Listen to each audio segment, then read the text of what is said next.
K-pop is everywhere, but if you look closely, the way it grew in Japan and the way it spread in the United States could not be more different.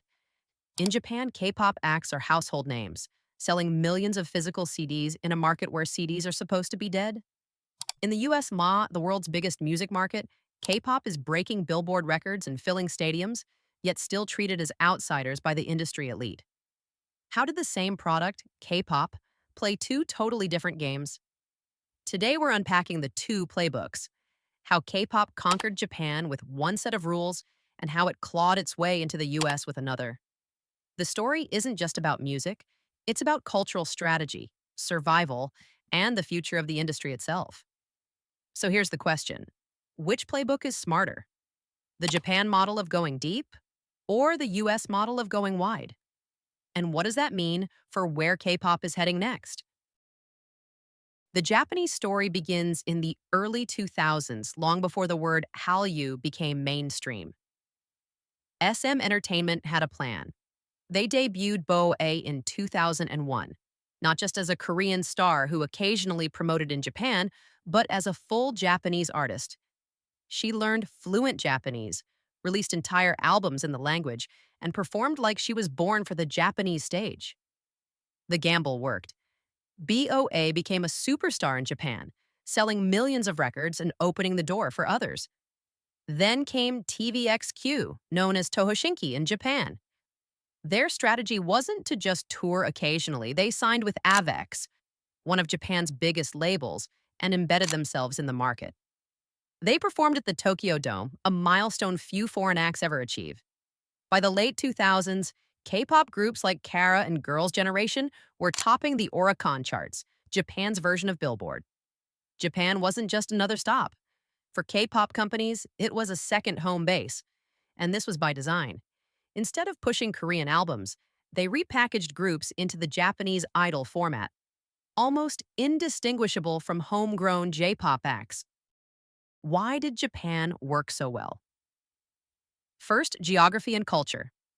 Korea and Japan are close, 2 hours by plane, with a long, complicated history. The cultural similarities made it easier for Japanese fans to accept Korean idols. Second, Japan's music market has always been unique.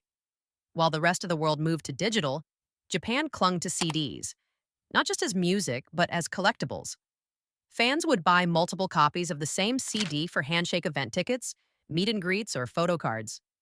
This system was already ingrained thanks to J-pop idols like AKB48. K-pop simply slotted into the same ritual, but with fresher choreography, slicker visuals, and polished production. Third, K-pop idols localized aggressively. They sang in Japanese, went on Japanese variety shows, and signed with Japanese agencies. It wasn't Korea exporting culture, it was Korea adapting to Japan's system. And it paid off. By the mid-2000s, Japan was contributing up to 70% of overseas revenue for some K-pop companies. So Japan worked because K-pop didn't try to fight the system. It bent itself into Japan's mold. The US was different. The first major push came in 2009 when JYP sent the Wonder Girls to open for the Jonas Brothers on tour. They even released an English version of their hit Nobody. But the reception was lukewarm. American radio wasn't ready. The US market wasn't going to bend to foreign idols, no matter how catchy the song.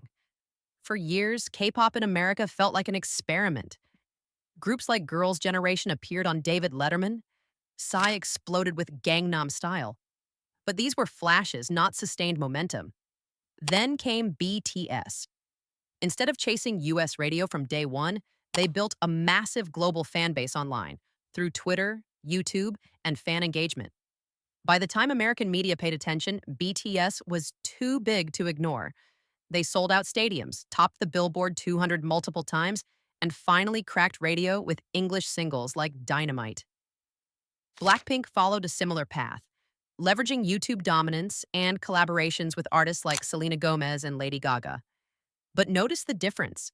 In Japan, K-pop idols became Japanese idols. In America, they stayed Korean idols, but used global fandom as leverage to demand recognition. The US playbook is built on visibility and prestige. For K-pop, America isn't just about money, it's about legitimacy.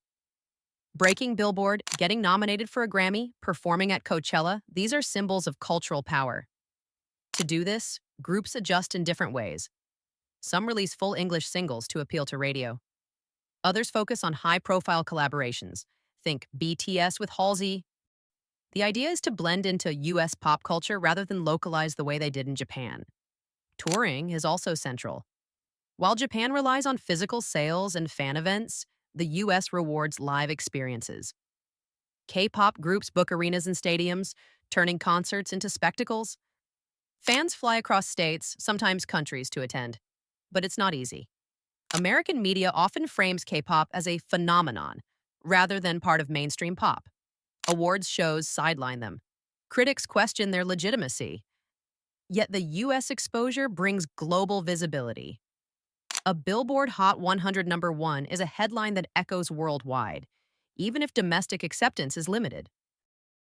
Japan is about localization. Learn the language, play by the local rules, and embed yourself in the system. It creates stability and consistent revenue. Fans are loyal, sales are predictable, and concerts are sustainable. But it can also cap global reach. You're big in Japan, but maybe only in Japan. The US is about global integration. Don't become American, become global, and use America's media megaphone to amplify your reach. This creates explosive visibility. A viral single, a Billboard award, or a late-night TV performance can make headlines everywhere, right? But it's riskier. The US industry is fickle, radio play is gatekept, and awards recognition can remain out of reach no matter how many fans you have. Even the money works differently. Japan's playbook thrives on physical sales, meet and greets, and local partnerships.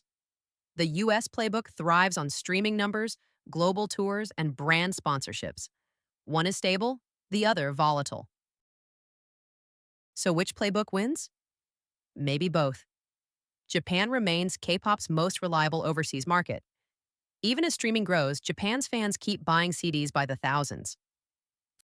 For companies, Japan is the cash cow that funds global experiments. No matter what happens in the US, Japan keeps the business stable.